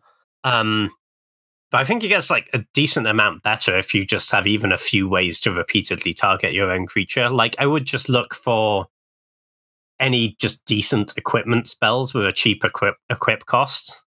Like, Skull Clamp's a great card. You can put it in your deck anyway, but it also just has an equip cost of 1. You can just keep moving it around between your creatures, and even if the creatures don't die, you're drawing cards. But even just like a Bone Splitter, is going to do a hell of a lot of work if it's in play. And just stuff like Planeswalkers that target your creatures, you just like Oko your little guy and turn it into a 3/3 and draw a card. That's great. I think like solid card if you do no work, and even with a little bit of work, it gets quite a lot better. Yeah, I was looking at this and like the stats alone would have got this into a cube like pre-2020. Like 3 mana 3/4 flyer. Are you mad? But I think you've kind of gone over most of the points I kind of wanted to get to touch on. But kind of like I think like Lightning Greaves is also 0 mana, and that's not an embarrassing card to run in cube. But like I think Shuriko, you're not putting that in your cube. Like being fair, kind of like that doesn't do enough by itself. But like Greaves kind of does. Like it's not as good. Like I think like Lava Spur Boots, I've quite liked. But like if I was going to run this, I would put Lightning Greaves in as just like a cool. You can do the thing. It is like a 2 card interaction that is cool and fun to do. But like the main thing I want to do with this is like put counters on it with things like Bristly Bill or Ordinary Tumblewag, because it'll trigger it and it will get bigger, and it's a flyer, and you can just rumble in for more damage. That seems kind of like that will win you games, I think. Yeah, that's great, actually. I hadn't thought of that. Honestly, I think it's good enough that you will probably end up not targeting this, because this is always going to be the thing they want to kill first, so you'll want to spread the counters around a bit. But no, that seems really strong, actually. Bristly Bill into this, or like in your Bant deck, Luminarch Aspirant this, you draw a card right away, you're off to the races. Bristly Bill just keeps getting better. Sure does. All right, let's move on to our next card, which I feel they made with me in mind a little bit. Next up, we have the Necro Bloom. This is 1, a white, a black, and a green for a 2/7 legendary creature plant with landfall. Whenever land enters the battlefield under your control, create a 0/1 green plant creature token. If you control 7 or more lands with different names, create a 2/2 black zombie creature token instead. It also has land cards in your graveyard have Dredge too. So they gave me a card with Dredge. I'll be honest, this is kind of not what I was expecting, but it is cool. So let's go over the rest of the card first before we get to the Dredge part, which I love.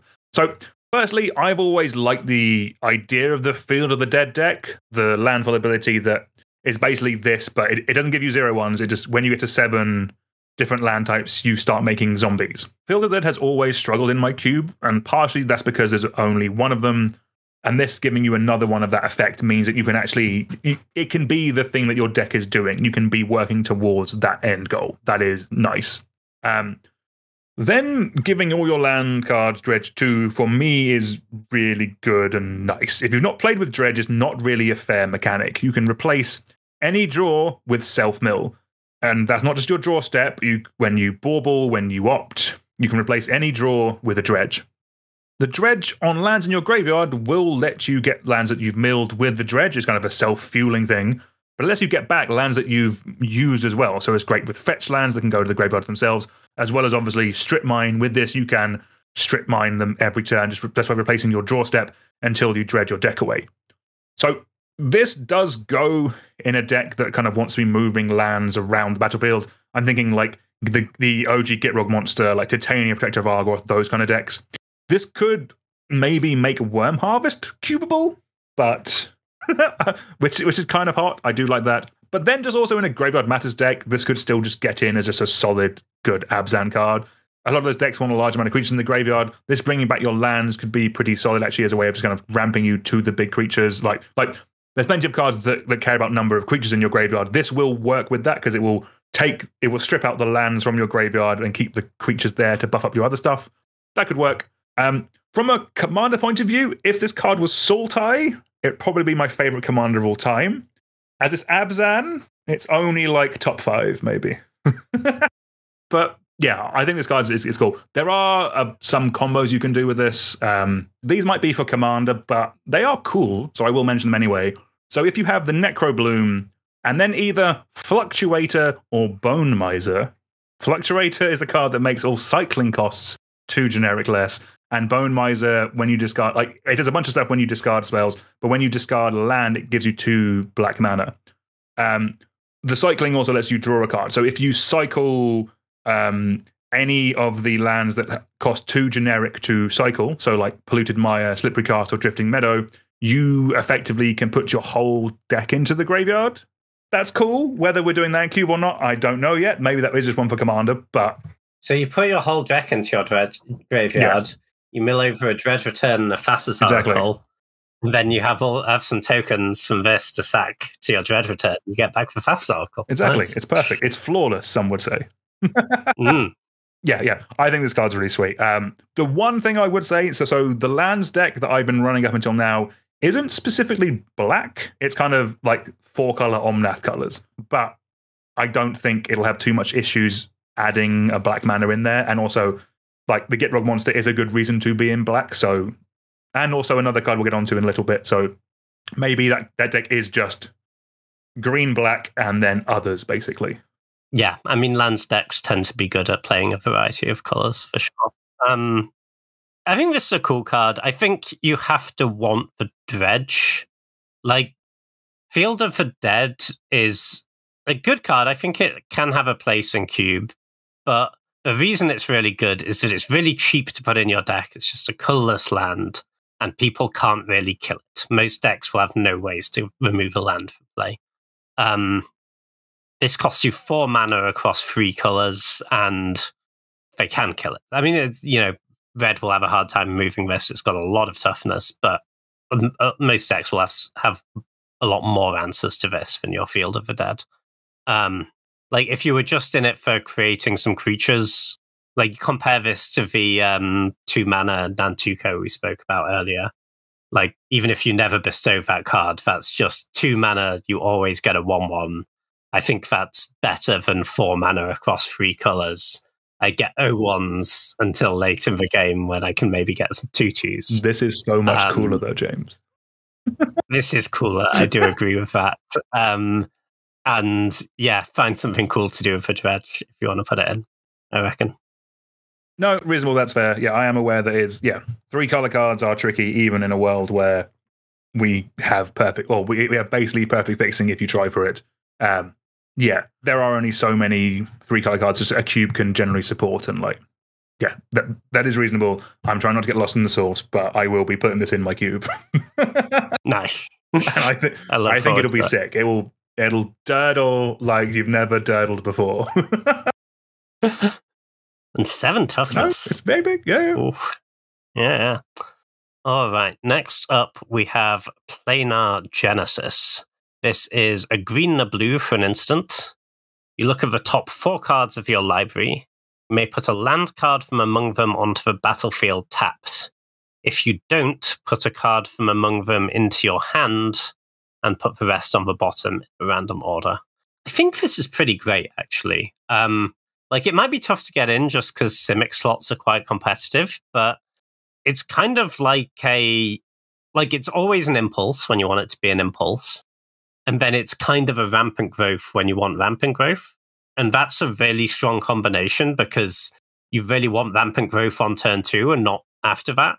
And impulse is great later in the game. So that's like exactly the sort of split card that you want. I say it's kind of a rampant growth because this doesn't really do the fixing part of rampant growth, right? It's not going to get your splash colors or anything very reliably. But you will most of the time, if you want the land bit, you will find a land in your top 4 to put into play. And even if you're really unlucky and you miss completely when you wanted a land, you still just cast an impulse. It's not like a complete disaster scenario. Yeah, I think this is like pretty strong, pretty powerful. Like if you're running Growth Spiral on your cube in this slot of moment, I think this is probably a decent amount better. Like Growth Spiral is better in the exact scenario where it's like on turn 2 and you have a land heavy hand, but all the rest of the time it feels like this is better. Yeah, I completely agree with that. Yeah, I had this down as kind of like as a Growth Spiral variant, to be honest, rather than impulse. But yeah, 4 cards is so much more than 1. Like this will really help you find an answer, find a counter, find a threat. Like this will just be better. And I could see people giving this a go. I think it's very solid. Right. Next up, we have Psychic Frog. It is a blue and a black for a 1/2 creature frog. Whenever Psychic Frog deals combat damage to a player or planeswalker, draw a card. It also has discard a card, put a +1 counter on Psychic Frog, and then exile 3 cards from your graveyard. Psychic Frog gains flying until end of turn. This is a callback to the teethiest boy in all of Magic, Psychotog. Magic players of a certain age will have a lot of nostalgia and love for that card. But how does this frog stand up? So I'm going to start with the middle ability because I think that's actually the meat of this. You don't often get free discard outlets anymore, like especially not ones with kind of like other relevant ability. So importantly, that is an instant speed threat of activation, and it's always there as long as you have cards in hand.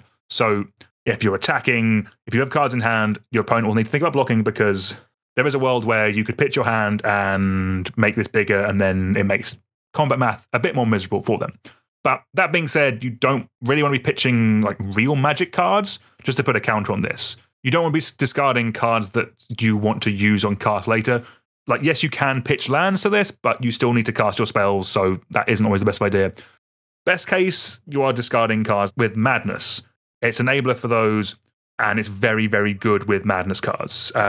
Importantly, it gives Madness sorceries instant speed, so this into a Arrogant Worm or something like that is what I want to do in Magic. There's probably better things. There's Circular Logic. That's a counter spell. Do that instead. That one's better.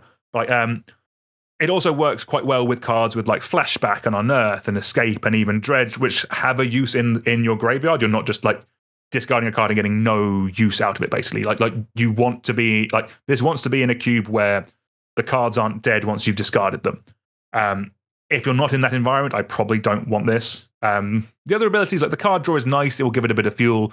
And then the flying for a turn is also quite cool. It'll probably mean that when it's nice and big, you can push damage through, which is a nice way to be. And as you use some of the other cards that maybe don't have abilities or you don't have the mana to get back. Like that's more the lands is where you're going to be exiling 3 cards from your graveyard. Like you're not going to be exiling a card with Flashback or Unearth to do this. But yeah, this is a card that, like this and Psychotog are cards I want to try in my cube. Power level wise, I'm going to be honest, they're probably not strong enough for my cube.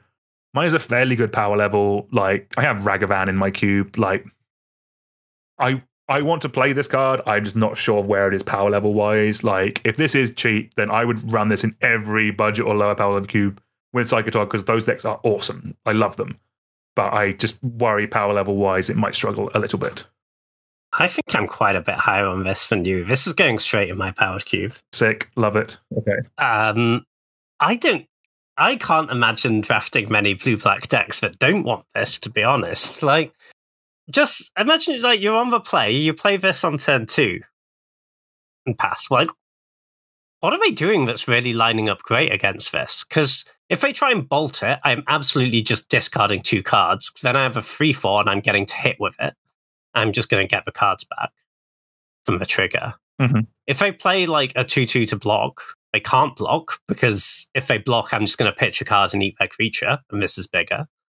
And if they just take it, then I'm just drawing cards. I'm just like, it's 2 mana. That's such a small investment to threaten for some like repeatable card draw.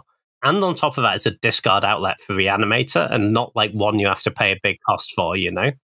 That's great. It's great in Lurrus.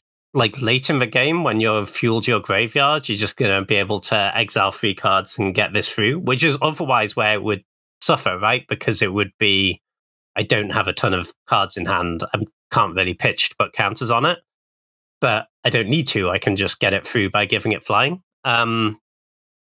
Yeah, I think this is just going to draw a lot of cards. Good. I'm glad. I want this to be good because I want to play with this type of card. I'm assuming if we're running this, we're running like Squee and Master of Death that can kind of come back to your hand every turn. Are we doing that as well? Could do that. I think that's fun. Yeah, nice. I love Squee. Yeah, get some Squee stuff in there. Nice. Good. I am very happy that you are high on this card. Nice. All right, next up we have Strength of the Harvest. This is 2 and a green-white hybrid mana. For an enchantment aura, you enchant a creature. Enchanted creature gets +1/+1 for each creature and or enchantment you control. They're a little bit overpriced. But it is also a land. Haven of the Harvest is the other side. It is a land that taps for a green or a white mana and enters the battlefield tapped.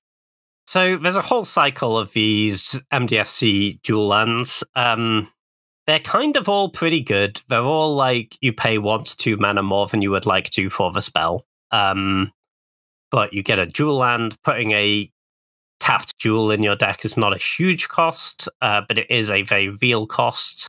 I think they're all pretty good. Like, they would all be fine to put in your cubes. My default is, I think in like high-powered cubes, I generally would rather have the untapped land than the flexibility of an overpriced spell. And we kind of spoke about earlier, you can have too many of these like low impact MDFCs that you're like going to play as a land 70% of the time or whatever. But for ones that are more thematic, like this one, this obviously wants to go in like a go wide deck. I think the approach I would take is run the ones that are thematic for your cube, but probably don't run the ones that are just kind of okay and cut good dual lands for them. So with this one in particular, yeah, I think you want to be, it's made for go wide green-white tokens, right? Gets a ton better if some of your creatures are evasive. If you're just sticking this on a 1/1 on the ground, then sure, you're going to have like a 7/7 on the ground, and that's pretty good, but they can just chump block it. I mean, if you have a couple of flyers in that deck, this is going to be really, really scary when you do draw the spell late. And normally the reason we don't run a ton of this sort of thing is this is incredibly situational, right? You need to already have a really big board, and you can need them to not have a removal spell, or it's going to go poorly for you. But that's all just a lot less painful when it's getting tacked onto your dual land. Like, you know, you have this in your opener, you're just going to play it as a land most of the time. But when you draw it late, it's going to be a pretty impactful spell, and that's just great flexibility. Yeah, not one for every deck. Tapped lands do matter a lot, but I think if you're doing the go wide tokens thing, this one is probably worth it. Yeah, I think the only other thing I have to add on this one specifically is, I guess, if you're doing like Enchantress, maybe. Enchantress does tend to be in white-green, so that gets a bit more play there because it is an enchantment and it does buff for other enchantments as well, which is quite nice. yeah, I agree with everything you said about the whole cycle of them. I think at Peasant, especially, these are easier to get in just because, like a lot of Peasant cubes that I see will break rarity specifically for lands, just as a way of giving you a bit more like oomph and kind of like, especially kind of more like aggressive decks. They really struggle with dual lands at lower power level because I don't think there's any like I don't think there's a Boris uncommon land that comes in untapped or anything like that. But like, yeah. I think in Peasant these all get easier to slot in because like this is so much better than like a Temple, isn't it? Like, I think Temples are rare actually. They are. Jesus Christ. Okay. Yeah. Come on. It's 2024. Yes, they are. It's 2024. Yeah, I quite agree. Yeah, no, I think that's a great point. At Peasant, I would honestly probably just put the whole cycle in. We're not talking about all of them today because we'd spend the whole cube review talking about MDFCs if we did. But yeah, they're all definitely worth a slot in Peasant, I think, where you're playing like tap lands with a bit of upside, but really not very much upside. Yeah, completely agree. All right, we have our last card of the day next with White of the Reliquary. It is a black and a green for a 2/2 creature zombie knight with vigilance, and it gets +1/+1 for each creature card in your graveyard. It also has tap and sacrifice another creature, search your library for a land card, put it onto the battlefield tapped, then shuffle. So I'm assuming there's one specifically gutting for you, James. I know Knight of the Reliquary, I think holds a dear place in your heart. So this one, it's I think it's more than an homage. I think it's just like what this card is doing now, like what the character is doing now. So this one cares about creatures, whereas Knight of the Reliquary cared about lands in graveyards, which is probably better for your average Golgari section, if I'm honest with you. The crossover with lands is nice, like it can search for your Bazaar to help fuel it up a bit. The one thing, though, is that with Golgari is that we do have similar effects to this. Like, it does compare a little to something like Fiend Artisan, like similar effects that can tutor for a creature. Depending on what you're supporting, will define whether you want a creature tutor or a land tutor. If the land tutor is more important, if you are doing like the Git Rolled monster, the Necro Bloom style of deck that we talked about a little bit earlier, then I think this goes up in value, and I think this is the one you want.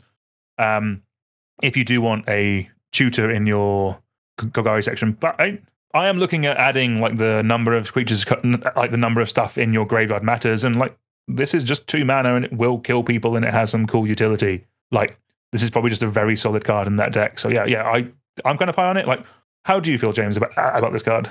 Yeah, I like this card a lot. I think it's cool. I think there's quite a few different interesting applications for this. Obviously, the challenge here is you need to have good fodder to sack, right? You can't just be sacrificing real creatures for this most of the time. But if your cube's built in a way where that's pretty achievable, then I think this is a really strong card. And we've seen in this set, even 2 cards already that have landfall make a creature. One of them was better than the other, but we've seen 2 of them. And James, the shade. That's a great combo. Like, you play, just picking one of those 2 at random here, you play the 2 mana Nantuko with this. Like, you turn 2 White of the Reliquary, turn 3 Nantuko, play a land from hand, get a 1/1, sack for 1/1, go get a fetch land, make another 1/1, sack the fetch land, get another 1/1. You're kind of off to a race at that point. Or you go and get your Gaia's Cradle, you know? Like, you're really doing something at that point. Also, obviously, yeah, this gets any land, so you can set up your depth stage stuff, you can get your strip mine, all that great stuff, get your Gaia's Cradle. I think if you have a few of these land search for any land effects in, especially the instant speed ones, it's good to try and get a bit of a toolbox in there if you can.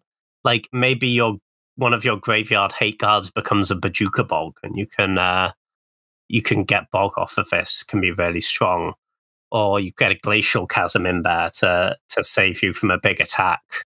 Or you get like a Sajiri Step in there to protect one of your creatures from a removal spell at instant speed.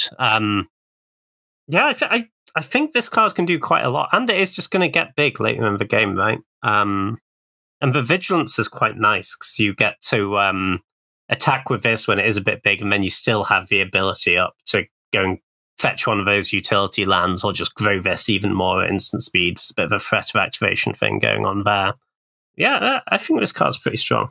Yeah, I think it's really. Yeah, I think it's nice. Kind of like what you're saying about like other land tutors. Kind of like I'm just looking at Elvish Reclaimer, and like I know that cards came out in M20, but like this card is so much better than Elvish Reclaimer. I think like Elvish Reclaimer is 1 mana for a 1/2. You can pay 2 sack a land, search your library for a land card, put it on the battlefield tapped, then shuffle, and then it becomes a 3/4 if there are 3 more land cards in your graveyard. Like White of the Reliquary seems so much better than that card actually. Like. I think it's in the deck where White of the Reliquary works. I agree it is much better than that card, but there are a bunch of decks that play Elvish Reclaimer that wouldn't be able to use this, right? Like, they just aren't going to have enough creatures lying around. That's fair. I do struggle to think of people not playing Golgari decks, I guess, but that's probably a me thing. I hear it does come up, yeah. Sometimes people do not have even any swamps or forests in their deck. Outrageous. Some people haven't lived, James, but that's a conversation for another day. All right, so that's where we're going to leave it for today. Remember to follow the podcast and give us a 5-star review. Next time, we're going to be looking at colourless and lands. James, pleasure as always. Thank you. Always good. Thank you. Although some of your takes are woeful, and we'll be talking about the Necrobloom off air. But yeah, if there are any cards in these colours that we've missed, let us know on Twitter at PowerfulMTG, or if you're watching on YouTube, let us know down in the comments. Just leaves me to thank you all very much for listening. It's goodbye from me, it's goodbye from James, and until next time, we'll see you all soon. Goodbye.